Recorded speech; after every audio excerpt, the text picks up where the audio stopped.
ഞാനൊരു കാര്യം ചോദിക്കട്ടെ, നിങ്ങളുടെ അടുത്ത് ഒരാൾ ഒരു ആപ്പിളിൻ്റെ ഒരു വരച്ച ചിത്രം കാണിച്ചിട്ട് ഇതെന്താണെന്ന് ചോദിച്ചാൽ നിങ്ങൾക്ക് പെട്ടെന്ന് പറയാൻ പറ്റും, അതൊരു ആപ്പിളാണെന്ന് അല്ലേ. പക്ഷേ ഞാൻ നിങ്ങൾക്ക് കുറച്ച് പെയിൻറ്റും വാട്ടറും കളർ പെൻസിലൊക്കെ തന്നിട്ട് ഇങ്ങനത്തെ ഒരു ആപ്പിൾ വരയ്ക്കാൻ പറഞ്ഞാൽ വരയ്ക്കാൻ പറ്റുമോ? മിക്കവാറും ആൾക്കാർ പറയും, അയ്യോ അങ്ങനത്തെ ആപ്പിൾ എനിക്ക് വരയ്ക്കാൻ പറ്റില്ല എന്ന് അല്ലേ. അത് നിങ്ങൾക്ക് ആപ്പിൾ എന്താണെന്ന് അറിയാത്തതുകൊണ്ടല്ല. പിന്നെ എന്തുകൊണ്ടാണ് അങ്ങനെ വരയ്ക്കാൻ പറ്റില്ല എന്ന് പറയണത്? വരച്ച് പ്രാക്ടീസ് ഇല്ലാത്തതുകൊണ്ട് അല്ലേ. അതുതന്നെയാണ് ഇംഗ്ലീഷ് എനിക്ക് വായിച്ചാൽ മനസ്സിലാവും, കേട്ടാൽ മനസ്സിലാവും, പക്ഷെ സംസാരിക്കാൻ പറ്റില്ല എന്ന് പറയുമ്പോൾ ഉണ്ടാവുന്ന പ്രശ്നം. നിങ്ങൾ നിങ്ങളുടെ ഓഫീസിലേക്ക് പോവാണ്, അപ്പോൾ നിങ്ങൾ ലിഫ്റ്റിൻ്റെ ഉള്ളിലാണ്. അപ്പോൾ പെട്ടെന്ന് നിങ്ങളുടെ ലിഫ്റ്റിൻ്റെ വാതിൽ അടയ്ക്കണു. ഉള്ളിൽ നിങ്ങളുടെ മാനേജറുണ്ട്, മിക്കവാറും ബ്രിട്ടീഷുകാരനോ അമേരിക്കക്കാരനോ അങ്ങനെ ആരെങ്കിലും ആയിരിക്കാം. പിന്നെ ചിലപ്പോൾ നിങ്ങളുടെ കൂടെ വർക്ക് ചെയ്യുന്നൊരു ഫിലിപ്പിനോ ആയിട്ടുള്ളൊരു പെൺകുട്ടിയായിരിക്കാം. പിന്നെ ഒരു അറബ് ഏതെങ്കിലും ഒരു ടീംമേറ്റ് ഉണ്ട് ഈ ലിഫ്റ്റിൻ്റെ ഉള്ളിൽ നിങ്ങളുടെ കൂടെ ഉണ്ട്. അപ്പോൾ അവിടുന്ന് ഒരാൾ പറയാണ് ഗുഡ് മോർണിംഗ്. അപ്പോൾ നിങ്ങൾ പെട്ടെന്ന് പുഞ്ചിരിക്കും, സ്മൈൽ ചെയ്തു. അത് കഴിഞ്ഞ് അവർ പറയുന്ന എല്ലാ കാര്യങ്ങളും നിങ്ങൾക്ക് കൃത്യമായി മനസ്സിലാക്കാൻ പറ്റുന്നുണ്ട്, പക്ഷേ നിങ്ങൾക്ക് തിരിച്ച് മറുപടി പറയാൻ പറ്റുന്നില്ല. ഇതൊക്കെ കഴിഞ്ഞ് നിങ്ങളുടെ റൂമിലെത്തി നിങ്ങളുടെ കസേരയിൽ ഇരുന്ന് നിങ്ങൾ ആലോചിക്കാം, എന്താ എൻ്റെ പ്രശ്നം? എനിക്ക് ഇംഗ്ലീഷ് അറിയാം, പിന്നെന്താ ഞാൻ സംസാരിക്കാതിരുന്നേ? അത് നമ്മളൊക്കെ വരുത്തുന്ന ഒരു വലിയൊരു മിസ്റ്റേക്കാണ് അതിൻ്റെ കാരണം. എന്താണ് ആ മിസ്റ്റേക്ക്? നമ്മൾ പ്രാക്ടീസ് ചെയ്തത് ഇംഗ്ലീഷ് മനസ്സിലാക്കാനാണ്. പലപ്പോഴും നമ്മൾ സ്കൂളിലൊക്കെ പഠിക്കുമ്പോൾ നമ്മൾ ഒരു പാഠഭാഗം തന്ന് അത് വായിച്ച് മനസ്സിലാക്കാൻ പറയും. അതിന് ചോദ്യങ്ങൾ വന്നാൽ അതിൻ്റെ ഉത്തരങ്ങൾ എഴുതാൻ പറ്റും. ഒരാൾ പറയണത് കേട്ട് നമുക്ക് മനസ്സിലാക്കാൻ പറ്റും. എക്സാംസിനും അല്ലേ, അത് എഴുതി തരുന്ന കാര്യങ്ങൾ തിരിച്ച് എഴുതാൻ ചിലപ്പോൾ പറ്റുമായിരിക്കും.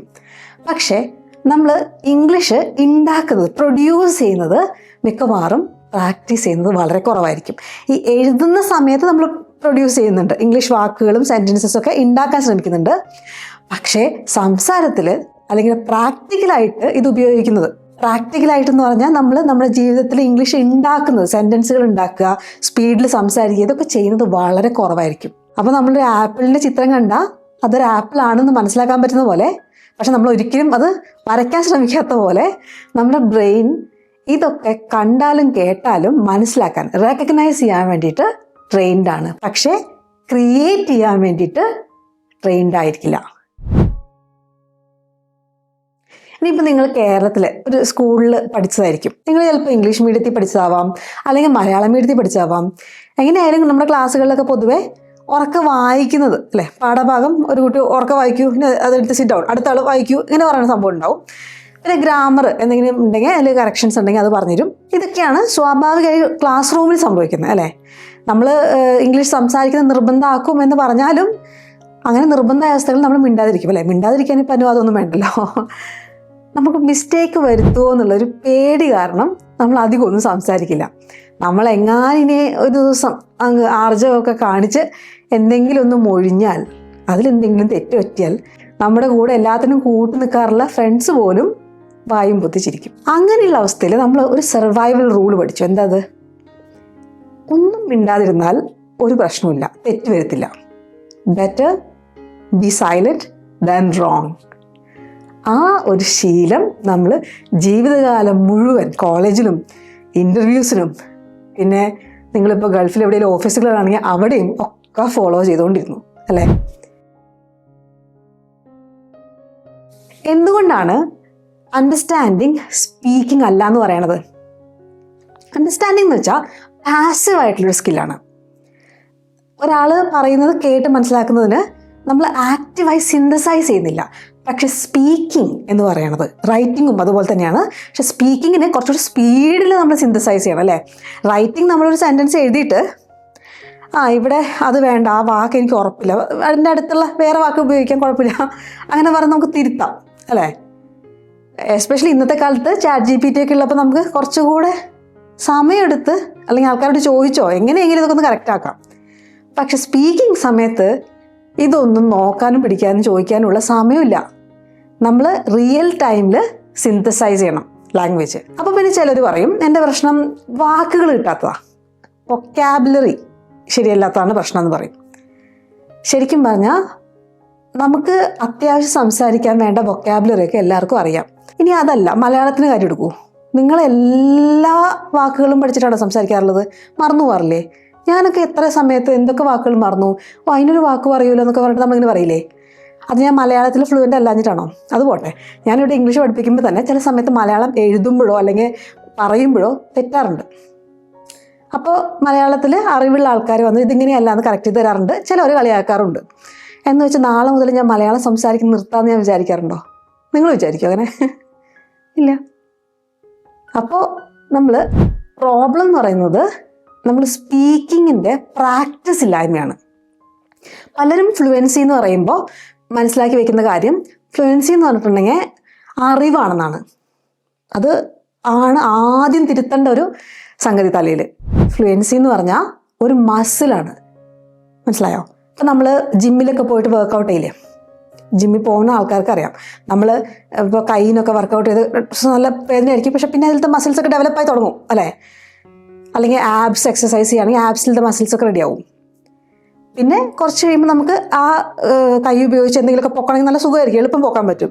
ആദ്യമൊക്കെ കുറച്ച് പാട്, ഒരു 2 പുഷപ്പൊക്കെ എടുക്കുമ്പോഴേക്കും നമ്മൾ വീണു പോയെങ്കിൽ പിന്നെ 10 പുഷപ്പും 20 പുഷപ്പും പിന്നെ ഫിംഗർ പുഷപ്പൊക്കെ എടുക്കാൻ തുടങ്ങും.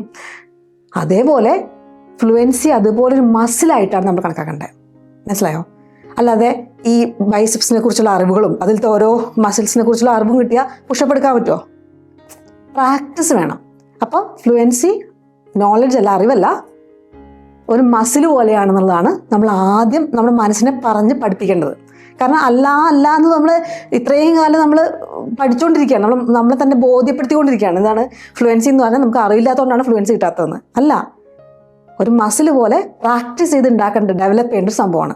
മസിൽ നമ്മൾ ഡെവലപ്പ് ചെയ്യാൻ നിൽക്കണ്ട, മസിൽ നമുക്ക് ഓൾറെഡി ഉണ്ട്. ട്രെയിൻ ചെയ്ത് അതിനെ ഒന്ന് സ്ട്രെങ്തൻ ചെയ്യിച്ചാൽ മതി. ചില സമയത്ത് എൻ്റെ അടുത്ത് സ്റ്റുഡൻസ് വന്ന് ചോദിക്കാനുള്ള കാര്യമാണ്, എനിക്ക് നല്ല അറിവുണ്ട്, എൻ്റെ വർക്കിൻ്റെ മേഖലയിൽ എനിക്ക് നല്ല അറിവാണുള്ളത്, പക്ഷേ അതിലത്തെ കാര്യങ്ങൾ ഡിസ്കസ് ചെയ്യാൻ എന്നെക്കൊണ്ട് പറ്റുന്നില്ല. കാരണം കൂടുതലുള്ളവർ ഇംഗ്ലീഷിൽ സംസാരിക്കുന്ന ആൾക്കാരാണ്. എനിക്ക് എൻ്റെ ഐഡിയാസ് വ്യക്തമായിട്ട് അവരെ ബോധ്യപ്പെടുത്താനുള്ള ആ കഴിവില്ല എന്ന്. എന്ത് സ്കിൽസ് ഇല്ലാഞ്ഞിട്ടല്ല, ഇംഗ്ലീഷിൽ അത് അവതരിപ്പിക്കാൻ പറ്റാഞ്ഞിട്ടുള്ള ബുദ്ധിമുട്ട്.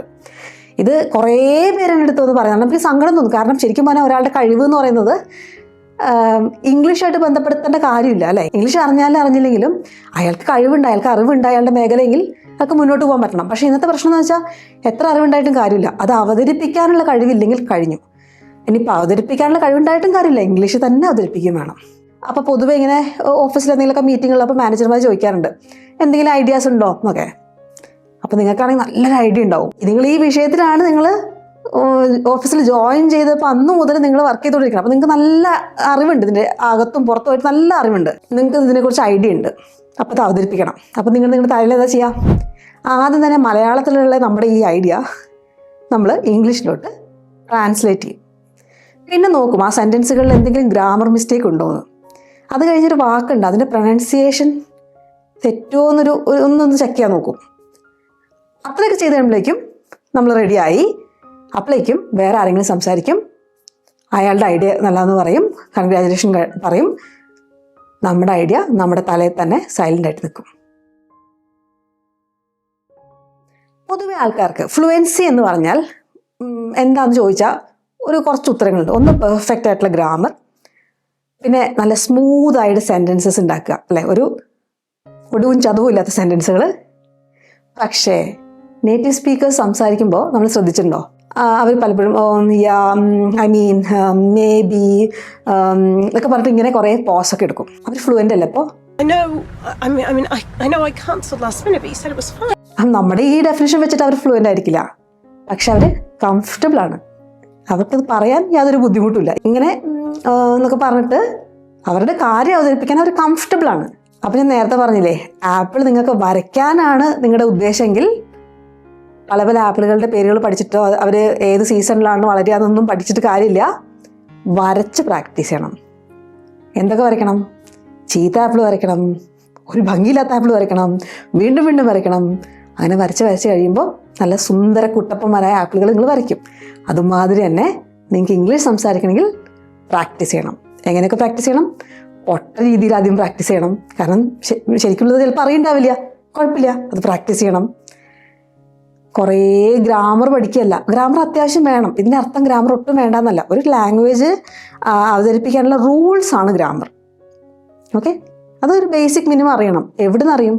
ഞാൻ തന്നെ ഫ്രീ ആയിട്ട് യൂട്യൂബിൽ കുറേ പ്ലേലിസ്റ്റ് ഇട്ടിട്ടുണ്ട്, പല രീതിയിൽ പഠിക്കാവുന്നത്, പല കാര്യങ്ങൾ ഫോക്കസ് ചെയ്തിട്ടുള്ളത്. നിങ്ങൾക്ക് അതിലേതെങ്കിലും കണ്ട് ഗ്രാമർ പഠിക്കാം. അല്ലെങ്കിൽ കോഴ്സായിട്ട് എടുക്കാൻ താല്പര്യമുള്ളവർക്ക് കോഴ്സുകളുണ്ട് എൻ്റെ, അതിൻ്റെ ഡീറ്റെയിൽസിന് താഴെ കൊടുക്കാം. അപ്പോൾ പലരും ചോദിക്കാറുള്ളത് ലൈവ് ക്ലാസ് ഉണ്ടോ? ലൈവ് ക്ലാസ്സുകൾ പ്രൊഫഷണലായ ആൾക്കാർ എടുക്കാറില്ല. അവർക്ക് വേണ്ടത് സംശയങ്ങൾ ക്ലിയർ ചെയ്യാൻ പറ്റണം എന്നുള്ളതാണ്. അപ്പോൾ ഞാൻ അതാണ് ഫോക്കസ് ചെയ്യുന്നത്. നിങ്ങൾക്ക് പഠിക്കേണ്ട കാര്യങ്ങൾ ഞാൻ കൃത്യമായി ഉണ്ടാക്കി വെച്ചിട്ടുണ്ട്. എൻ്റെ കോഴ്സ് വെബ്സൈറ്റിലൂടെ അത് കിട്ടും. പക്ഷേ എവിടെയെങ്കിലും സംശയം വരുന്നുണ്ടെങ്കിൽ അതൊക്കെ ചോദിക്കുക. അപ്പോൾ എൻ്റെ ടൈം നിങ്ങളെ കൂടുതൽ ഹെൽപ്പ് ചെയ്യാൻ വേണ്ടി യൂസ് ചെയ്യാം, ഈ പഠിപ്പിക്കാൻ വേണ്ടിയിട്ടല്ല. പഠിപ്പിക്കുന്ന കാര്യങ്ങൾ ഒരേ കാര്യമല്ല, അത് വീണ്ടും വീണ്ടും പറയണത് എന്തിനാ? ഓരോരുത്തരായിട്ട് പറയേണ്ട കാര്യമില്ലല്ലോ. ഒരു പ്രാവശ്യം അതിൻ്റെ വീഡിയോസൊക്കെ തയ്യാറാക്കി ഞാൻ ഉണ്ടാക്കി വെച്ചിട്ടുണ്ട് എൻ്റെ വെബ്സൈറ്റിൽ. അതിൽ നിങ്ങൾക്ക് സംശയം വരുന്ന ഭാഗങ്ങൾ നിങ്ങൾ ചോദിക്കുക. സംശയം വരത്തക്ക രീതിയിലുള്ള ചോദ്യങ്ങളൊക്കെ ഞാൻ ഇടയ്ക്കിടയ്ക്ക് സെറ്റ് ചെയ്യുന്നുണ്ട്. അപ്പോൾ അതൊക്കെ ചെയ്യുമ്പോഴാണ് നിങ്ങൾക്ക് ശരിക്കും കൺഫ്യൂഷൻ വരിക. അല്ല, നേരത്തെ ഇങ്ങനെ പറയാം അങ്ങനെ. അപ്പോൾ ആ സംശയങ്ങൾ വരുമ്പോൾ ഒക്കെ ചോദിക്കുക. കാരണം നിങ്ങൾക്ക് സംശയങ്ങൾ വരണം. ക്ലാരിറ്റി വരുന്നത് ആദ്യം സംശയം വന്നിട്ടാണ്. സംശയം ക്ലിയർ ചെയ്യുമ്പോഴാണ് ക്ലാരിറ്റി വരിക. അപ്പോൾ അതിന് വേണ്ടിയിട്ടാണ് കോഴ്സ് ഞാൻ അങ്ങനെ സ്ട്രക്ചർ ചെയ്തിട്ടുള്ളത്. കോഴ്സ് എടുക്കാൻ താല്പര്യമുള്ളവർ കോൺടാക്ട് ചെയ്താൽ മതി. ഇനി എന്താണ് ശരിക്കും വർക്ക് ചെയ്യുക? ആദ്യത്തെ കാര്യം, നമ്മൾ റെഡി ആയി കഴിഞ്ഞിട്ട് സംസാരിക്കാമെന്ന് വിചാരിക്കരുത്. Speak before you are ready. നിങ്ങൾ റെഡി ആവുന്നതിന് മുമ്പേ സംസാരിക്കണം. ഓക്കെ, ചെറിയ ചെറിയ സെൻറ്റൻസുകൾ മതി. വലിയ വലിയ ലെങ്തി സെൻറ്റൻസസ് ഒന്നും ആരും ആദ്യം പറയണ്ട. ചെറിയ ചെറിയ സെൻറ്റൻസുകളിൽ അറിയാവുന്ന പോലെ പറഞ്ഞു തുടങ്ങുക. റെഡി ആയിട്ട് പറയല്ല, പറഞ്ഞിട്ട് നമുക്ക് റെഡിയാക്കാം കേട്ടോ. രണ്ടാമത്തത്, ട്രാൻസ്ലേറ്റ് ചെയ്ത്. ഞാൻ പലപ്പോഴും പറഞ്ഞിട്ടുണ്ട്, തലയിൽ ട്രാൻസ്ലേറ്റ് ചെയ്ത് നിർത്തുക. മുറി ഇംഗ്ലീഷാണ് ഒന്നും മിണ്ടാതിരിക്കണേക്കാളും നല്ലത്, അല്ലേ? Broken English is better than silent English. മൂന്നാമത്തെ കാര്യം, ഈസ് ഇറ്റ് കറക്റ്റ് എന്ന് എപ്പോഴും ഇത് ശരിയാണോ അങ്ങനെ ആ ഒരു ചോദ്യം തലയിൽ വരുമ്പോൾ നമ്മൾ അതിനെ മാറ്റാം. അവർക്ക് ഞാൻ പറയുന്നത് മനസ്സിലാവുന്നുണ്ടോ എന്ന് തിരുത്തി നമ്മളോട് ചോദിക്കാം. എന്താ വേണ്ടത്? ഞാൻ പറഞ്ഞത് ശരിയാണോ എന്നുള്ള ഉള്ളിലെ ചോദ്യം റീപ്ലേസ് ചെയ്യുക. എന്ത് വെച്ചിട്ട്? അവർക്ക് ഞാൻ പറഞ്ഞത് മനസ്സിലാവുന്നുണ്ടോ? Did they understand me? അവർക്ക് ഞാൻ പറയുന്നതൊക്കെ മനസ്സിലായോ എന്നുള്ള രീതിയിൽ നമ്മളോട് ചോദിക്കാം. കാരണം എന്താ? അതാണ് റിയൽ കമ്മ്യൂണിക്കേഷൻ. കമ്മ്യൂണിക്കേഷൻ്റെ ഉദ്ദേശം തന്നെ നമ്മൾ പറയാൻ ആഗ്രഹിക്കുന്ന ഒരു കാര്യം കൃത്യമായി അപ്പുറത്തെ ആൾക്ക് കൃത്യമായി മനസ്സിലാവുക എന്നതാണ്. അല്ലാണ്ട് നമ്മുടെ ഇംഗ്ലീഷിൽ വലിയ വലിയ വാക്കുകൾ യൂസ് ചെയ്യുകയും പല പല രീതിയിലുള്ള സെൻറ്റൻസുകൾ ഉപയോഗിക്കുകയൊന്നുമല്ല. അതൊക്കെ നല്ലതാണ്, അതൊക്കെ അങ്ങനത്തെ ഒരു സിറ്റുവേഷനിൽ. പക്ഷെ പലപ്പോഴും ജോലിക്കൊക്കെ എന്ന് വെച്ചാൽ നമ്മൾ ആ കോണ്ടെക്സ്റ്റിൽ അത്യാവശ്യം വേണ്ടത് എന്താ? കമ്മ്യൂണിക്കേഷനിലെ ക്ലാരിറ്റി. അതിന് കുട്ടി സെൻറ്റൻസുകൾ മതി. അതിന് ഇത്തിരി ഗ്രാമർ നഷ്ടപ്പെട്ടാലും അതൊന്നും കുഴപ്പമില്ല. കാരണം നമുക്ക് ഗ്രാമറൊക്കെ റെഡിയാക്കി പറയാൻ അവിടെ എത്തണമെങ്കിൽ ആദ്യം നമ്മൾ മുറിഞ്ഞ ഗ്രാമറിൽ സംസാരിച്ച് തുടങ്ങിയേ പറ്റൂ, അല്ലേ? ഞാൻ എപ്പോഴും പറയുന്ന പോലെ വീഴാതെ ഒരു കുട്ടി ഇവിടെ നടക്കാൻ പഠിച്ചിട്ടില്ല. അങ്ങനെ ലോകത്ത് ഒരു കുട്ടി ഉണ്ടായിട്ടില്ല. വീണിട്ടേ നടക്കാൻ പഠിച്ചിട്ടുള്ളൂ. അങ്ങനെ വീഴാതെ ഞാൻ നടക്കുകയുള്ളൂ എന്ന് തീരുമാനിക്കുന്ന ഒരു കുട്ടിയും നടന്നിട്ടുണ്ടാവില്ല. ഒന്നാമത് കുട്ടികൾ അങ്ങനെ ചിന്തിക്കില്ല. നമ്മൾ വലിയവർക്കാണ് ഈ പ്രശ്നം. അപ്പോൾ അടുത്ത തവണ നിങ്ങളുടെ ലിഫ്റ്റിൽ കയറുമ്പോൾ നിങ്ങളിങ്ങനെ നിങ്ങളുടെ വേറെ വേറെ ഭാഷ സംസാരിക്കുന്ന ആൾക്കാരെയൊക്കെ കാണുമ്പോൾ പെർഫെക്റ്റ് ഇംഗ്ലീഷിൽ സംസാരിക്കാമെന്ന് വിചാരിക്കരുത്. അത് നിങ്ങൾ പറയാം, ഇന്ന് നല്ലൊരു ബിസി ഡേ ആയിരുന്നു. ഇങ്ങനെ പറയും, ബിസി ഡേ ടുഡേ. അത്രയും മതി നമുക്കിപ്പോൾ. കാരണം എന്താ? Fluency doesn't start when your English is perfect. എന്താണ്? ഫ്ലുവൻസി എത്തുക ഇംഗ്ലീഷ് പെർഫെക്റ്റ് ആകുമ്പോഴല്ല. It starts when you finally pick up the pencil and draw the apple. നിങ്ങൾ ആപ്പിൾ വരയ്ക്കാൻ ശ്രമിക്കുമ്പോഴാണ് നിങ്ങൾക്ക് നന്നായിട്ടൊരു ആപ്പിളിൻ്റെ ചിത്രം വരയ്ക്കാൻ പറ്റുക. മനസ്സിലായോ? നോക്കി നിന്നാൽ പറ്റില്ല. അപ്പം നിങ്ങൾ സംസാരിച്ച് തുടങ്ങുമ്പോഴാണ് നിങ്ങൾ ഫ്ലുവൻസിയിലേക്ക് അടുക്കുക. അല്ലാണ്ട് എല്ലാം നന്നായിട്ട് ഫ്ലുവൻസിലേക്ക് എത്താൻ പറ്റില്ല. അങ്ങനെ ആരും എത്തിയിട്ടില്ല. ഇപ്പോൾ ഫ്ലുവൻ്റായിട്ട് സംസാരിക്കുന്ന ആൾക്കാരില്ലേ, അവരൊക്കെ ഒരിക്കൽ ഫെയിലായിട്ടുണ്ട്. അതുമാത്രമല്ല, പെർഫെക്റ്റ് ഇംഗ്ലീഷിൽ ആരും സംസാരിക്കുന്നില്ല. നേറ്റീവ് ഇംഗ്ലീഷ് സ്പീക്കേഴ്സ് പോലും മിസ്റ്റേക്സ് വരുത്താറുണ്ട്. അതെന്തുകൊണ്ടാണ്? നമ്മൾ മലയാളത്തിൽ മിസ്റ്റേക്സ് വരുത്താറുണ്ട്. നിങ്ങളിത് കേൾക്കുമ്പോൾ ഇല്ല അവർ മിസ്റ്റേക്സ് വരുത്താറില്ലെന്ന് തോന്നും. മലയാളം സംസാരിക്കുമ്പോൾ കറക്റ്റായിട്ടാണോ? ഞാൻ ജനിച്ചപ്പോൾ മുതൽ മലയാളം സംസാരിക്കുന്ന ആളാണ്. ഞാൻ എത്ര മിസ്റ്റേക്സ് വരുത്തിയിട്ടുണ്ടെന്നാ? റെക്കോർഡഡ് ആണ്, എൻ്റെ യൂട്യൂബ് വീഡിയോയിലുണ്ടാവും. അപ്പോൾ ആൾക്കാർ കറക്റ്റ് ചെയ്യുന്നുണ്ട്. എനിക്ക് ഉറപ്പിച്ച് പറയാൻ പറ്റും മലയാളത്തിൽ ഞാൻ മിസ്റ്റേക്സ് വരുത്തുന്നുണ്ട്. അതെന്നെക്കൊണ്ട് മലയാളം ഫ്ലുവൻസി ഇല്ല എന്ന് പറയിപ്പിക്കുമോ? ഇല്ല, I am still fluent in Malayalam അല്ലേ? അതുപോലെ തന്നെ മിസ്റ്റേക്സ് അല്ല നമ്മൾ ശ്രദ്ധിക്കേണ്ടത്. ഞാൻ പറയുന്ന കാര്യം അതിൻ്റെ ഗൗരവത്തോടു കൂടി അതിൻ്റെ അന്തസത്ത ചോർന്നു പോവാതെ അപ്പുറത്തേക്ക് എനിക്ക് എത്തിക്കാൻ പറ്റുന്നുണ്ടോ എന്ന് മാത്രം നിങ്ങൾ ചിന്തിക്കുക. അതിന് ചെറിയ ചെറിയ സെൻറ്റൻസുകൾ ഉപയോഗിക്കുക, സംസാരിച്ചു തുടങ്ങുക. ഓക്കെ? അപ്പോൾ ഈ പുതിയ വർഷത്തിൽ എല്ലാവരും നന്നായി ഇംഗ്ലീഷ് സംസാരിക്കാൻ വേണ്ടിയിട്ടുള്ള മനസ്സിൻ്റെ ആ ശക്തി ഉണ്ടാവട്ടെ എന്ന് ഞാൻ ആഗ്രഹിക്കുന്നു, ആശംസിക്കുന്നു കേട്ടോ. പേടിക്കണ്ട. ഓരോ ചെറിയ ചെറിയ സ്റ്റെപ്സ് വെച്ചിട്ടാണ് നമ്മൾ മുന്നോട്ട് പോവുക. അറ്റത്ത് നമ്മൾ അവിടെയാണ് ഫ്ലുവൻ്റ് ആവേണ്ടത് അവിടേക്ക് ഇപ്പോൾ നോക്കണ്ട. ഇന്ന് ഞാൻ ഒരു സ്റ്റെപ്പ് വെച്ചാൽ കുറച്ചുകൂടെ ബെറ്റർ ആവും, ഒരു സ്റ്റെപ്പ് കൂടെ വെച്ചാൽ കുറച്ചുകൂടെ ബെറ്റർ ആവും. ഇന്നലത്തെ എന്നെക്കാളും ഇന്ന് ഞാൻ ബെറ്റർ ആവുന്നുണ്ട്, അതിന് വേണ്ടിയിട്ടുള്ള സ്റ്റെപ്സ് എടുക്കുന്നുണ്ടെന്ന് വിചാരിച്ചിട്ട് മാത്രം മുന്നോട്ട് പോവുക കേട്ടോ. അപ്പോൾ അത്രയേ ഉള്ളൂ. അടുത്ത ദിവസം വീണ്ടും കാണാം. അതുവരേക്കും ബൈ.